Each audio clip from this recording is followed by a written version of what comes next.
Mahalin at sundin ang Panginoon.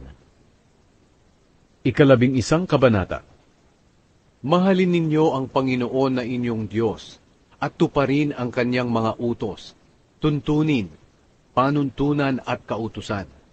Alalahanin ninyo ang naranasang pagtutuwid ng Panginoon na inyong Diyos sa inyo. Kayo ang nakaranas nito, at hindi ang mga anak ninyo. Hindi sila ang nakakita ng kadakilaan at kapangyarihan ng Panginoon, at ng mga himala na ginawa niya sa Ehipto laban sa Faraon na hari nito, at sa buong bansa nito. Hindi rin nila nakita ang ginawa ng Panginoon sa mga sundalong Ehipsyo, at sa mga kabayo at mga karwahe nila, at kung paano nilunod ng Panginoon ang mga ito sa dagat na pula, nang hinabol nila kayo. Nangamatay silang lahat. Hindi rin nakita ng mga anak ninyo ang ginawa ng Panginoon sa inyo, roon sa disyerto, hanggang sa makarating kayo sa lugar na ito. At kung ano ang ginawa niya kina Datan at Abiram, na mga anak ni Eliab, na lahi ni Reuben.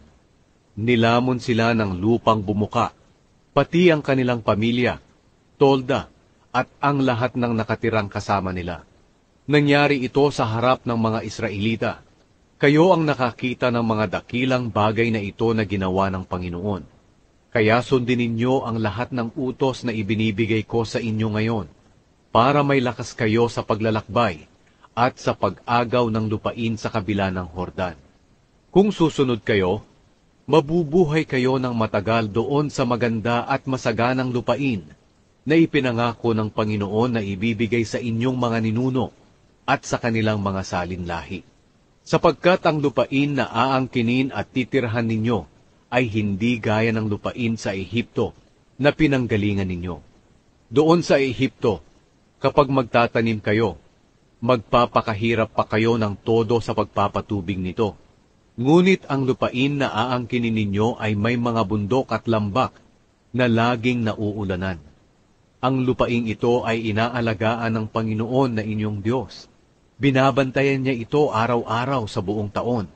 Kaya kung lagi lang ninyong susundin ang mga utos na ibinibigay ko sa inyo ngayon, na mahalin ninyo ang Panginoon na inyong Diyos, at paglingkuran ninyo ng buong puso't kaluluwa, padadalhan niya kayo ng ulan sa tamang panahon, para makapag-ani kayo ng trigo, ng bagong katas ng ubas, at ng olibo para gawing langis. Bibigyan niya ng pastulan ang mga hayop ninyo, at magkakaroon kayo ng masaganang pagkain. Mag-ingat kayo dahil baka matukso kayong lumayo sa Diyos at sumamba sa ibang mga Diyos at maglingkod sa kanila. Kapag ginawa ninyo ito, magagalit ang Panginoon sa inyo, at hindi na niya pauulanin at hindi na kayo makakapag-ani. At sa huli ay mawawala kayo sa magandang lupain na ibibigay ng Panginoon sa inyo. Kaya panatilihin ninyo ang mga salita kong ito sa inyong puso't isipan. Itali ninyo ito sa mga braso ninyo, at ilagay sa inyong noo, bilang paalala sa inyo. Ituro ito sa inyong mga anak. Pag-usapan ninyo ito kapag naroon kayo sa inyong bahay, at kapag naglalakad kayo, kapag nakahiga kayo, o kapag kayo'y babangon.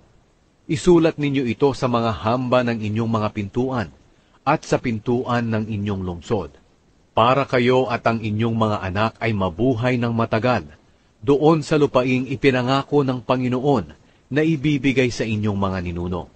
Maninirahan kayo rito hanggat may langit sa ibabaw ng mundo. Kung susundin ninyong mabuti ang lahat ng mga utos na ibinibigay ko sa inyo, na mahalin ninyo ang Panginoon na inyong Diyos at mabuhay ayon sa kanyang pamamaraan at manatili sa kanya, itataboy ng Panginoon ang mga tao sa lupain na inyong aangkinin, kahit na mas malaki at mas makapangyarihan pa sila sa inyo. Ang lahat ng lupang matatapakan ninyo ay magiging inyo, mula sa disyerto papunta sa Lebanon, at mula sa ilog ng Euphrates, hanggang sa dagat ng Mediteraneo. Walang makakapigil sa inyo. Ayon sa ipinangako ng Panginoon na inyong Diyos sa inyo, loloobin niyang matakot ang mga tao sa inyo, saan mang dako kayo pumunta sa lugar na iyon. Makinig kayo, pinapapili ko kayo ngayon sa pagpapala o sa sumpa. Pagpapalain kayo kung susundin ninyo ang mga utos ng Panginoon na inyong Diyos na ibinibigay ko sa inyo ngayon. Susumpain ko kayo kung hindi ninyo susundin ang mga utos na ito ng Panginoon na ibinibigay ko sa inyo ngayon, at sumamba sa ibang mga Diyos na hindi naman ninyo kilala. Kapag dinala kayo ng Panginoon na inyong Diyos sa lupain na inyong titirhan at aangkinin, ipahayag ninyo ang mga pagpapala sa bundok ng Gerizim, at ang sumpa ay ipahayag ninyo sa bundok ng Ebal.